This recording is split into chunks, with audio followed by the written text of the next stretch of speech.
দর্শক, আপনারা ভিডিওটা দেখলেন, কি বলবো। আল্লাহ এই সমস্ত মানুষগুলোর উপরে রহম করেন। তাদের শেষ পর্যন্ত তারা আদৌ বেঁচে ছিলেন কিনা, তাদের ঘরবাড়ি বাইসে গেছে না কি হয়েছে সেটা আমরা জানি না।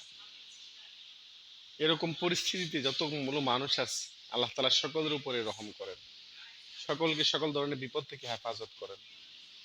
দোয়া করা ছাড়া আমাদের কি বা করার আছে। তারপর আলহামদুলিল্লাহ, যে যতটুকুন পারছে নিজের সামর্থ্য অনুযায়ী নিজের অবস্থান থেকে বন্যাগ্রস্ত মানুষদের পাশে দাঁড়াচ্ছে। আলহামদুলিল্লাহ, যারা এই বিপদগ্রস্ত মানুষের পাশে দাঁড়াচ্ছে, আল্লাহ তাআলা তাদের এই কুরবানি মেহনতকে আল্লাহ তাআলা কবুল করেন। আসসালামু আলাইকুম।